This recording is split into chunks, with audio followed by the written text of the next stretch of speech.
Welcome back to the show. Hope you guys are having an amazing Thursday out there. We are having a great time in here. Sir. That was amazing. You're one of the first artists ever to perform here, and you've made it high standard. I'm not gonna lie. I'm just gonna jump right to it.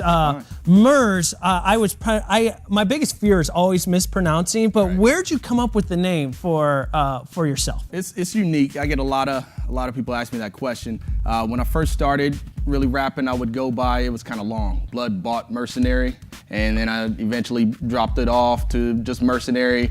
Then one of my friends shortened it to Merse, and that just sounded a lot cooler to me, so Merse. That's perfect. I love it. It's great, great stuff. I got a bunch of other questions. Are you, you're clearly into music. Absolutely. Are you a sports guy? What else do you enjoy? But it doesn't seem like you're into sports or whatever. Yeah, no, I mean, I know something's going on with the NBA right now, I think, or something like that. But no, I mean, if you go to my house, I mean, anytime my TV's on, it's usually on the History Channel or Science Channel or something like that. And truthfully, a lot of that comes out in my music too. I mean, I don't know, I've been called like the Aristotle of hip hop or something like that. I like using big words and stuff like that. So yeah, I'm kind of a nerd, I guess you could say. Okay, I like it. Nerd, yeah. So you're a rap nerd, no doubt. I like it here first. You only get here on the Seriously Serious show. But do you like have one of those calendars that have the word of the day? Are you like, are you just that smart? I did, but you know what? I memorized them all, so I kind of got rid of that. I'm looking for another one though. So if anyone knows of any good ones, you're actually looking for something that pushes you. Yeah, I need a little bit of I need a stretch here. Yeah, no doubt. You need a stretch. I feel really underqualified right now. Like the next question's not going to be good enough. So, what do you think of the NBA Finals? Not quite good enough. That's awesome. But as you can clearly tell in your music, you want to bring a knowledge about Christ to people. Absolutely. Where does that come from, and why did you choose to do this? Absolutely. Like I said, I mean, I'm kind of a nerd. Science has always been my thing. And truthfully, I don't think that the two have to be mutually exclusive. I mean, science, an appreciation of one helps to appreciate the other. And one of the things I learned early is that Christ is the reality. So if I want to introduce people to what life is really all about, I mean, I've got to introduce them to Christ. I got to introduce them to the person who is reality and the person who shaped it. So that's where it comes from. I mean, I just have this passion to introduce people to who they truly are and show them how life really is. Well, that's amazing because one, in your bio and from what it's talked about is you're an introvert. That doesn't seem, where did this passion, this desire, where did this all come from to spread this? All right. You know what? My background and my history is kind of what led me to be an introvert. You know, from the age of probably, well, when I was born to the time that I was 5 years old, had my biological mother. She was kind of on some things and this and that, and eventually led to her putting my little sister and I up for adoption. And at 6 years old, I was adopted, but I remember so much stuff from my childhood. I remember so many things that happened during that time. And I don't know, it kind of made me just play background a lot. And it wasn't until, you know, being under my mother teaching me and being under the leadership of some people like Elder Michael Long, who was my youth pastor during my entire teenage years, he was one of the main individuals that helped to really kind of push me along. I think, you know, I don't know, I've always had this love for hip hop and so on. I like wordplay and so on. So when he heard me kind of playing around with it, he's the one who encouraged me, hey, you know, you could do that exact same thing for Christ. And that kind of pushed me out there. And then from there, I just kind of started, you know, going after the lion. I mean, you know, the thing that I feared, which was just being in front of people, and what I came to find out is most of the times when you face a lion, you eventually find out that they're toothless. So, you know, and from there, just tackle that thing. That's amazing.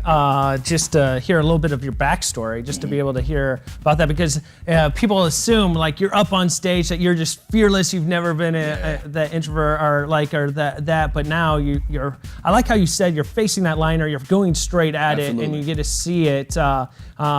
When you are out this is something that's big. How do you stay connected to God? How do you stay in that where you continually believe in the truth? It's one thing to do it once. Is it because you've conquered it before, or can you tell us a little bit what makes you stay strong? I mean, it's a matter of, in my opinion, it's a matter of instead of approaching the whole thing, approaching life like this is my religion and this is what I do, and so on. It's really a relationship, and based upon that, I just want to continue to develop that relationship, getting to know God better and better, making him my best friend. And the more and more I become friends with him, the more we start acting like each other. And, he's a little bit fearless, I would guess you would say. Most people would agree God's kind of fearless. So, and those attributes start coming upon you. And I think that my friendship with God is what really led me to really step it up and step out there. So staying connected with him, I'm telling you, I'm not the guy that thinks you got to be on your knees,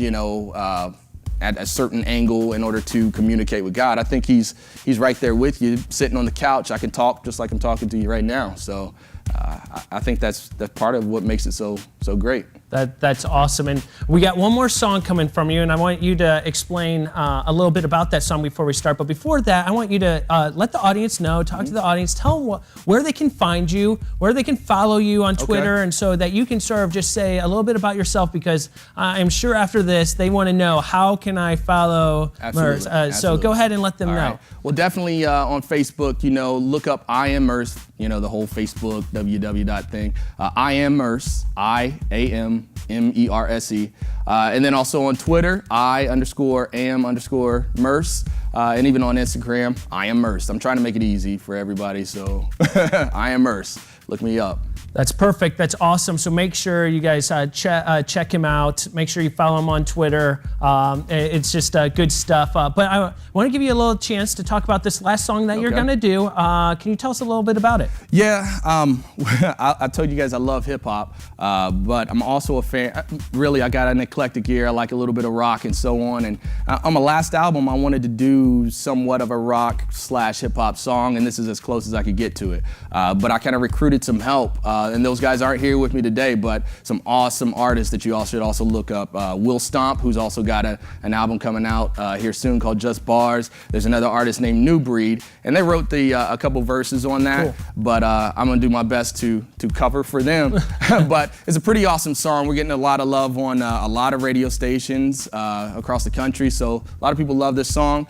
It's about the most powerful liquid that ever hit the planet, and that's the blood of Jesus. I mean, so every day when I wake up, I want to remind my enemy of his defeat.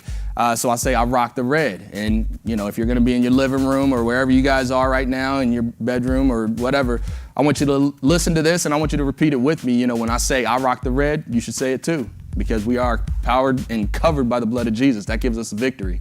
That's awesome. I can't wait to hear it. We're going to play another song for you, and then is it called Rock the Red? Yep, Rock the Red. We're playing Rock the Reds coming up next, so make sure you guys stick around. Right now, we have the Red Jumpsuit Apparatus, and then Rock the Red coming at you live on the Seriously Serious Show.